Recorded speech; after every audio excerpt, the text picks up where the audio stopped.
کلثوم پڑھائی کے ویزے پر سویڈن گئی تو وہاں اس کے بیگ سے پاؤڈر نکل آیا تو اسے پکڑ کر جیل میں ڈال دیا گیا۔ تو جیل سے ایک گورا اسے بھگا کر لے گیا اور اس کے ساتھ شادی کر لی۔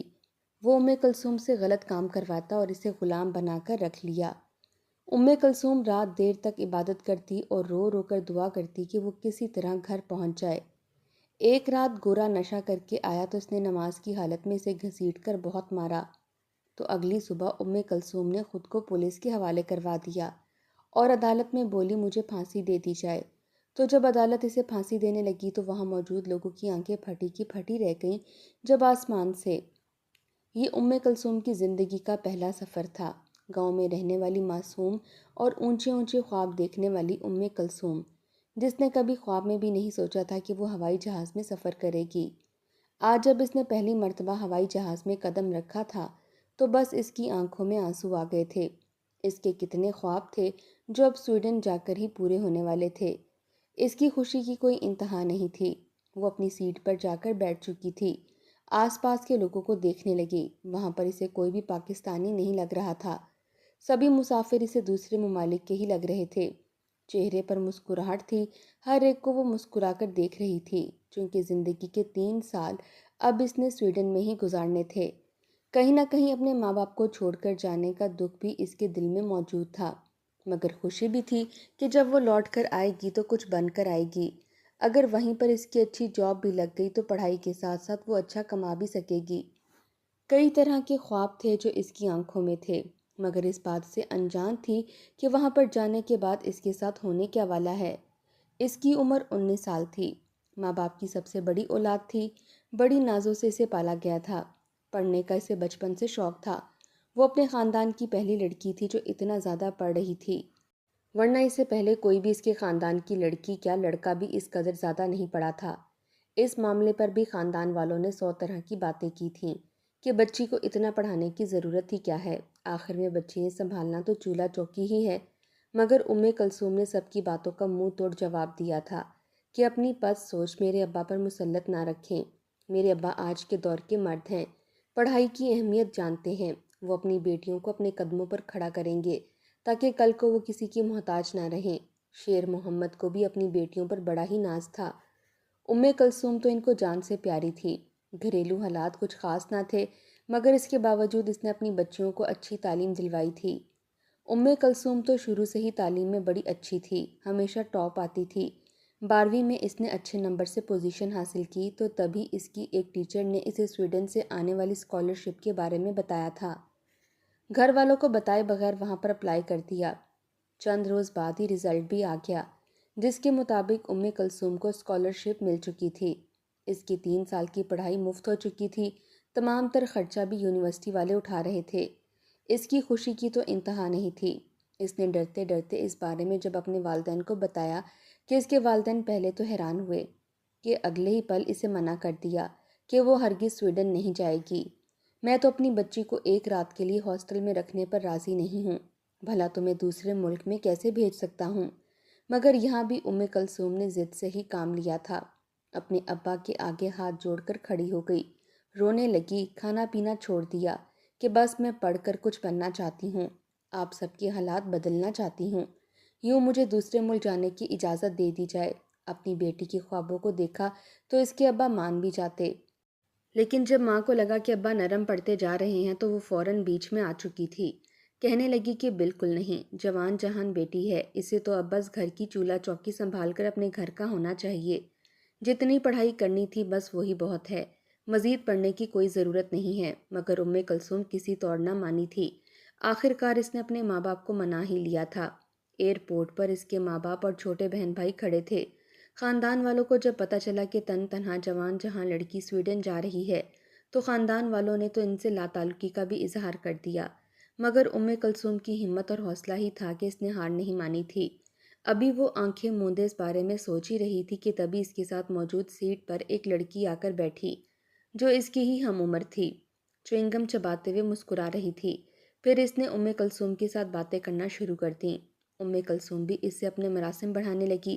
وہ تو بھولی بھالی اور معصوم تھی، یہی سوچ کر اس سے بات چیت کرنے لگی کہ سفر آسانی سے کٹ جائے گا اور اسے سویڈن لوگوں کے بارے میں تھوڑی بہت معلومات بھی مل جائے گی۔ اسی بیچ اس کے پاس اس کا ہینڈ بیگ بھی موجود تھا۔ باتوں ہی باتوں میں وہ اس قدر مگن ہو گئی کہ اسے دھیان ہی نہ رہا کہ کب اس سویڈن کی لڑکی نے اپنے بیگ سے موجود کوئی چیز اس کے بیگ میں گرا دی ہے۔ جیسے ہی سویڈن کے ایئرپورٹ پر جہاز پہنچا اور سامان وغیرہ چیک ہوا تو ایئرپورٹ پر ایک کہرام سا مچ چکا تھا، کیونکہ کلثوم کی بیگ سے سفید پاؤڈر نکل آیا تھا۔ کلثوم تو گھبرا چکی تھی، لوگ اس کے خلاف نعرے بازی کرنے لگے تھے۔ لیڈی پولیس اس کے پاس کھڑی تھی، اسے پکڑ کر وہاں سے لے جانے لگی تو وہ بامشکل بول کر اپنی سچائی کا یقین دلا رہی تھی کہ اسے نہیں پتا یہ سب کچھ اس کے پاس کہاں سے آیا، وہ تو پڑھائی کے لیے یہاں پر آئی ہے، اسے بخش دیا جائے۔ ایک تو وہ اکیلی تھی، دوسرا وہاں پر کوئی اس کو سمجھنے والا نہ تھا۔ وہ رونے لگی مگر اسے سویڈن کی جیل میں ڈال دیا گیا۔ اس کے خلاف اچھا خاصا کیس بن چکا تھا، کیونکہ دوسرے ملک سے اسمگلنگ کرتے ہوئے پکڑی گئی تھی۔ پہلے تو 3rd ڈگری ٹارچر کیا گیا۔ بھاری بھرکم وجود رکھنے والی عورتیں کلثوم کو مارنے لگیں، بالوں کو جکڑ کر پوچھنے لگیں کہ بتاؤ تمہارا تعلق کس گروہ سے ہے، کتنی مرتبہ اسمگلنگ کر چکی ہو۔ کلثوم ان کے آگے ہاتھ جوڑ کر کہتی کہ میں خدا کی قسم کھاتی ہوں، خدا کا واسطہ مجھے چھوڑ دو، میں ایسی ویسی لڑکی نہیں ہوں، میرے ساتھ بیٹھی ہوئی لڑکی نے مجھے یوں پھنسایا ہے۔ مگر وہ یہودی مزاج خواتین تھیں، انہیں ان سب باتوں سے کہاں فرق پڑتا تھا۔ کلثوم کو لمبی قید ہو چکی تھی، اسے تو اتنا وقت ہی نہ ملا تھا کہ اپنے ماں باپ کو کال کر کے اپنے بارے میں بتا سکتی۔ وہ لوگ الگ اس کے بارے میں پریشان ہو رہے تھے۔ کلثوم کا سارا سامان ضبط کر لیا گیا تھا۔ چند روز تو اسے ایک تنہا جیل میں رکھا گیا، مگر پھر اسے بڑی جیل میں لا کر پٹخ دیا گیا۔ وہ کتنے خواب سجا کر سویڈن آئی تھی کہ پڑھ لکھ کر اپنا نام بنا کر واپس پاکستان جائے گی، مگر یہاں پر آنے کے بعد تو جیسے اس کے سارے خواب ملیا میٹ ہو چکے تھے۔ اس کی آنکھوں میں آنسو رکنے کا نام ہی نہیں لے رہے تھے۔ ابھی بھی بیٹھی وہ رو ہی رہی تھی جب 2 لیڈی کانسٹیبل نے اسے پکڑا اور سویڈن زبان میں ہی گالیاں دیتے ہوئے ایک جیل میں لا کر پٹخ دیا۔ کلثوم کا وجود تو اس وقت لرزا جب اس نے جیل میں دھیان دیا۔ وہاں پر تو کسی طرح کا کوئی پردہ ہی موجود نہیں تھا، سبھی قیدی مرد اور عورتوں کو ایک ساتھ ہی قید کیا گیا۔ کسی جیل میں 5-6 مرد اور 1-2 عورتیں تھیں تو کسی میں بہت زیادہ عورتیں اور ایک مرد ہوتا۔ وہ سبھی بڑے ہی بے باکی سے ایک دوسرے سے باتیں کر رہے تھے، جبکہ کلثوم کو جس جیل میں ڈالا گیا اس جیل میں ایک 35 سالہ شخص بھی قید تھا۔ کلثوم رونے لگی، چلانے لگی، وہ تو ہرگز کسی غیر محرم کے ساتھ ایک جیل میں نہیں رہ سکتی تھی۔ لیڈی کانسٹیبل کے آگے ہاتھ جوڑ کر اس کی منتیں کرنے لگی کہ مجھے الگ جیل میں قید کرو، میں اس شخص کے ساتھ یہاں پر قید نہیں رہوں گی، مگر وہ اس کے منہ پر پیر کی ٹھوکر مار کر گرا چکی تھی۔ کلثوم کے منہ سے خون جاری ہو چکا تھا۔ وہ ڈر کر ایک کونے میں بیٹھ کر پھوٹ پھوٹ کر رونے لگی، اپنے رب کو بلانے لگی کہ وہ کس مصیبت کو پہنچ چکی ہے، ساری آزمائشیں آخر کیوں اس کے ساتھ وارد ہوئی ہیں۔ اس کے خاندان والوں کی تو ساری پیشین گوئیاں اور سارے خدشات سچ ہو چکے ہیں۔ کتنی مشکل سے اسے اپنے ماں باپ سے اجازت ملی تھی، کس قدر مشکلات سے دوچار ہو چکی تھی۔ بے شک اس کا خدا ہی تھا جو اسے اس مصیبتوں سے نکال سکتا تھا۔ وہ وہیں پر بیٹھی رو رہی تھی۔ کچھ دیر بعد ہی وہاں پر لوگوں کو کھانا دیا گیا۔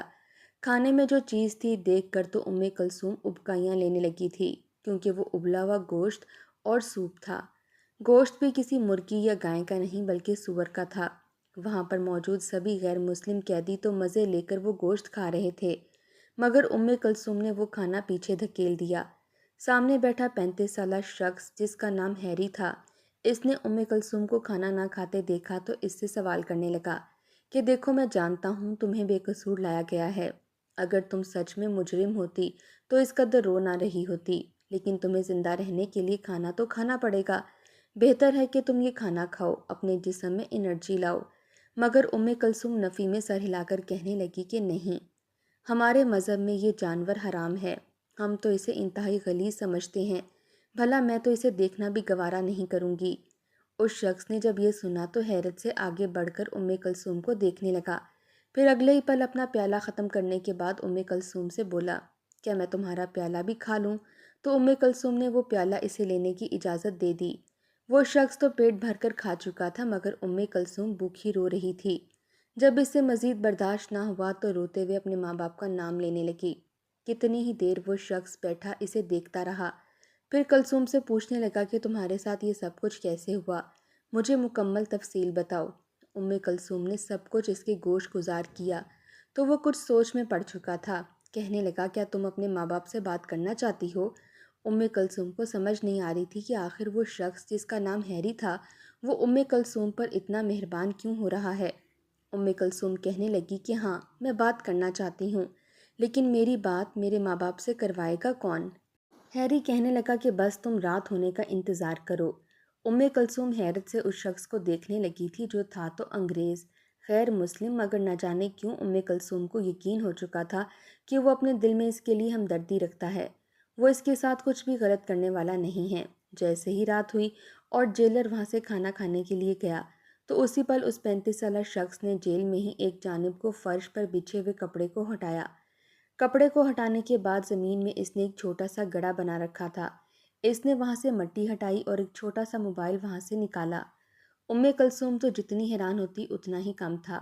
یہ ہیری جس قدر شکل سے معصوم لگتا تھا اتنا معصوم نہیں تھا۔ اس نے وہ موبائل نکالا اور پھر اسے صاف کرنے کے بعد وہ موبائل کلثوم کی جانب بڑھا دیا۔ کہنے لگا کہ یہ لو، اپنے ماں باپ سے بات کر لو۔ کلثوم رونے لگی۔ اس نے تو سوچا تھا کہ اپنے ماں باپ کو اس حقیقت کے بارے میں بتا دے گی کہ وہ اسمگلنگ کے الزام میں پکڑی جا چکی ہے، لیکن اگلے پل ہیری نے اسے روک دیا۔ کہنے لگا کہ نہیں، تم مجھ پر بھروسہ رکھو، میں تمہیں یہاں سے نکال لوں گا۔ تم اپنے ماں باپ کو صرف یہ بتاؤ کہ تم یہاں پر پہنچ چکی ہو، جہاں پر رہتی ہو وہاں پر سگنل کا مسئلہ ہے، اس لیے تم ان سے زیادہ بات نہیں کر سکتی۔ کلثوم نے ایسے ہی کیا تھا۔ بڑی مشکل سے اپنا لہجہ خوشگوار رکھ کر اس نے بات کی تھی۔ اس کے ماں باپ اس کی آواز سننے کو تو جیسے ترس چکے تھے۔ کلثوم نے اپنے ماں باپ کو بتایا کہ وہ ٹھیک ٹھاک یہاں پر پہنچ چکی ہے، اسے کسی طرح کا کوئی مسئلہ نہیں ہے۔ جیسے ہیری نے اسے سمجھایا تھا اس نے ویسے ہی کہا۔ اس کے ماں باپ بھی اس کی آواز سن کر تھوڑے مطمئن ہو چکے تھے۔ 1-1.5 منٹ بعد ہی کال کٹ چکی تھی۔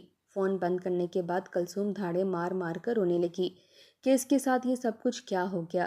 ہیری اس کے پاس آیا اور اس کے کندھے پر ہاتھ رکھ دیا۔ یوں اس کا لمس اپنے کندھوں پر محسوس کر کے کلثوم فوراً پیچھے ہٹی تھی، لیکن اگلے پل ہیری دوبارہ اس کے کندھے کو تھام کر کہنے لگا کہ فکر مت کرو، میں تمہیں یہاں سے باہر نکال لوں گا۔ کلثوم نے پوری کوشش کی تھی کہ وہ وہاں جیل میں سو نہ سکے، لیکن پھر بھی جب اسے نیند آئی تو اس نے یہ محسوس کیا تھا کہ ہیری نے اس کی جانب نظر ڈالنے کی بھی کوشش نہیں کی تھی۔ 2 دن تک وہاں رہنے کے بعد تیسرے روز جب جیلر وہاں پر آ کر بیٹھا تو بڑی مہارت سے ہیری نے اس کی جیب سے چابی نکالی تھی اور پھر آدھی رات کو جیل کا دروازہ کھول کر دونوں وہاں سے بھاگ چکے تھے۔ وہ اندھا دھند بھاگ رہے تھے۔ ہیری نے کلثوم کا ہاتھ پکڑ رکھا تھا۔ کچھ دیر بھاگنے کے بعد ہیری نے اپنے موبائل پر ایک مس کال دی۔ تھوڑی دوری پر ایک گاڑی کھڑی تھی، شاید وہ ہیری کا جاننے والا تھا۔ ہیری اور کلثوم اس گاڑی میں بیٹھ گئے اور گاڑی وہاں سے آگے بڑھ چکی تھی۔ کلثوم کا تو برا حال ہو چکا تھا، دل تھا کہ گویا سینہ چیر کر باہر گرنے والا تھا۔ وہ بہت گھبرا چکی تھی، اس نے بھی ابھی تک ہیری کا ہاتھ پکڑ رکھا تھا۔ ہیری سے کہنے لگی کہ کہیں پولیس والوں کو ہم دوبارہ مل گئے تو؟ بھلے ہی میں بے قصور تھی، لیکن اب میں نے جیل سے بھاگ کر بہت بڑی غلطی کر دی ہے، اگر میں دوبارہ ان کے ہاتھ لگ گئی تو؟ ہیری کہنے لگا کہ سوچنا بھی مت، یہاں کا قانون بہت سخت ہے، جیل سے بھاگنے والوں کو تو سیدھا پھانسی کی سزا سنا دیتے ہیں۔ تم فکر مت کرو، میں تمہیں دوبارہ ان تک پہنچنے نہیں دوں گا، مجھ پر بھروسہ رکھو۔ نہ جانے کیوں مگر کلثوم ہیری کے ساتھ مطمئن محسوس کرنے لگی تھی۔ ہیری شکل و صورت سے گورا چٹا انگریز تھا، بہت خوبصورت تھا۔ کچھ ہی دیر بعد اسے نیند آنے لگی تو وہ ہیری کے ہی کندھے پر سر رکھ کر سو چکی تھی۔ جب کئی گھنٹوں بعد اس کی آنکھ کھلی تو گاڑی ایک فلیٹ کے باہر کھڑی ہو چکی تھی۔ وہ فلیٹ ہیری کا ہی تھا، اس کا دوست اسے چھوڑ کر وہاں سے چلا گیا۔ وہ اس علاقے سے 4-5 گھنٹے کی مسافت کی دوری پر آ چکے تھے۔ ہیری کہنے لگا کہ اب ہم تک کوئی بھی نہیں پہنچ سکتا۔ وہ اسے اپنے فلیٹ میں لے آیا تھا۔ کلثوم اس فلیٹ میں گئی، تھوڑا مطمئن محسوس کر رہی تھی، مگر وہ ہیری سے کہنے لگی کہ میں کل صبح ہی اپنی یونیورسٹی چلی جاؤں گی اور وہاں پر ہاسٹل میں رہنے کا انتظام کر لوں گی۔ مگر ہیری سے کہنے لگا کہ تم پاگل ہو، تمہارے تمام تر ڈاکومنٹس پولیس والوں کے پاس موجود ہیں، 1 سیکنڈ نہیں لگے گا انہیں تمہیں یونیورسٹی کے دروازے سے ہی پکڑنے میں۔ تم اب بالکل بھی نہیں پڑھ سکتی، ہاں 6 مہینے تک تمہیں بالکل خاموش رہنا ہوگا۔ 6 مہینے بعد وہ تمہارا کیس خود ہی بند کر دیں گے، پھر تم اپنی پڑھائی جاری رکھ لینا۔ یہ سن کر کلثوم پریشان ہوئی تھی، پھر کہنے لگی کہ میں یہاں پر کہاں رہوں گی، میرا تو کوئی سہارا نہیں ہے، میں تو پورے سویڈن میں بالکل اکیلی ہوں۔ اتنا سننا تھا کہ ہیری آگے بڑھا اور کہنے لگا کہ ہم کورٹ میرج کر لیتے ہیں۔ ایک دم سے یہ دھماکہ بھی کلثوم کو حیران کر چکا تھا۔ اسے ہیری کی نظروں میں اپنے لیے محبت اور اپنائیت دکھائی دینے لگی۔ کہیں نہ کہیں اس وقت اسے یہ ٹھیک لگا تھا، کیونکہ اگر وہ ہیری سے نکاح کر لیتی تو وہ یہاں پر محفوظ ہاتھوں میں رہ سکتی تھی۔ اس نے نکاح سے پہلے ہیری کو یقین دلایا کہ یہ نکاح صرف اور صرف کاغذی رشتہ ہوگا۔ اس کے بعد جب تک میری پڑھائی مکمل ہوگی میں یہیں رہوں گی، تم میرے قریب نہیں آؤ گے۔ میں تمہیں جاب ملنے کے بعد اس فلیٹ میں رہنے کا کرایہ بھی ادا کر دوں گی۔ پھر 3 سال بعد جب واپس پاکستان گئی تو تمہارا راستہ الگ اور میرا الگ۔ ہیری اس بات پر مسکرایا تھا، کہنے لگا کہ ہاں، بالکل ایسا ہی ہوگا۔ معصوم سی کلثوم ہیری کی باتوں میں آ کر اسے کورٹ میرج کر چکی تھی۔ اسے لگا تھا جیسے ہیری ہمیشہ ایسا ہی رہے گا، مگر حقیقت تو کچھ اور تھی۔ اسی رات شراب کے نشے میں ہیری اسے اپنا حق وصول کرنے کے لیے آ پہنچا تو کلثوم اسے خود سے دور کرنے لگی، مگر کہاں وہ دبلی پتلی سی لڑکی اور کہاں وہ ہیری 35 سال کا بھاری ہوئی جسامت رکھنے والا شخص۔ وہ اس رات کلثوم کی عزت لوٹ چکا تھا۔ کلثوم رونے لگی، اپنے اس فیصلے پر پچھتانے لگی کہ کیوں اس نے ہیری کے ساتھ آنے کی حامی بھری تھی۔ اس نے تو ہیری سے یہ بھی نہیں پوچھا تھا کہ وہ جیل میں کیوں تھا۔ اگلی صبح ہیری کی آنکھ کھلی تو شراب پیتے ہوئے کلثوم کے سامنے بیٹھا اور خود ہی بتانے لگا کہ میرا کام لڑکیوں کی سمگلنگ کرنا ہے، ان کا جسم بیچنا ہے، اور تم جیسی نازک کلی اب میرے ہاتھ لگ چکی ہے، تمہیں بھی میں یوں ہی مسل کر رکھ دوں گا۔ کلثوم کو اب پچھتاوا ہو رہا تھا کہ وہ پاکستان میں ہی رہ کر پڑھائی مکمل کر لیتی، کم از کم تن تنہا یہاں پر نہ آتی۔ وہ کنویں سے نکل کر کھائی میں گر چکی تھی۔ وہ رونے لگی، وہاں سے بھاگنے کی کوشش کرنے لگی، مگر سارے دروازے اس کے لیے بند کیے جا چکے تھے۔ پہلے تو ہیری اسے زیادتی کا نشانہ بناتا رہا، اور پھر اس نے اپنے دوستوں کو بھی وہاں پر بلانا شروع کر دیا۔ 2 لوگوں نے اسے زیادتی کا نشانہ بنایا تھا۔ وہ روتی رہی، چلاتی رہی، آخر کو بے ہوش ہو گئی۔ جب ہوش آیا تو پھوٹ پھوٹ کر رونے لگی۔ اس کا وجود درد سے کانپ رہا تھا۔ رو رو کر اپنے رب کی حضور معافی مانگنے لگی، دعا کرنے لگی کہ میرے رب مجھے یہاں سے نکال دے یا پھر مجھے موت دے دے۔ میں یہاں پر اس گندی زندگی میں مزید نہیں رہنا چاہتی۔ ہر وقت روتی دعائیں کرتی رہتی کہ بس یہاں سے نکلنے کے اسباب بن جائیں، مگر ہیری نے تو اس کے لیے زندگی مزید تنگ کر دی تھی۔